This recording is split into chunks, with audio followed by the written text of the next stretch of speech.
Semi-truck drivers pay tribute to an Alexander County man who spent decades of his life on the road. 75-year-old Roger Tucker honored for his years of service to the trucking industry as he was laid to rest on Wednesday. The tribute comes 6 days after he died in a crash involving his rig in Cape Girardeau. Ahmad Lathan has more.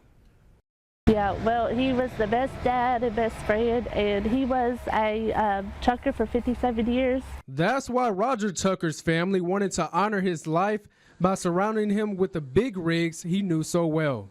Yeah, it just shows you how big the trucker community is and how much they love each other, and they're there to support one another. And it's a brotherhood. Yeah.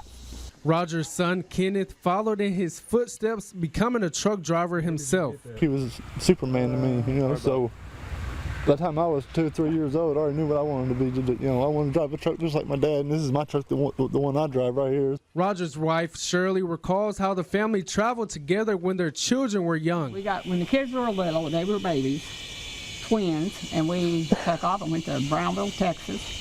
And we was down there a week, and we had to stay in that truck. The family honored Roger's wishes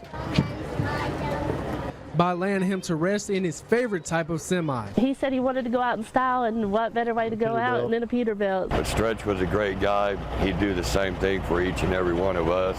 Truck driver Bill Kaminsky knew Tucker as Stretch for 20 years. He says the trucker community won't be the same without him. It's going to be sad out here without Stretch running around, not hearing his voice anymore, and we're all going to miss him. The Tucker family is grateful for all the drivers making up this semi-procession, escorting their dad to his final resting place. We just want to thank everybody for giving us support for our dad and paying tribute to him and bringing all these semis out. And the man's family also wants to thank the truck driver at the scene of last week's crash who stayed with him until help arrived.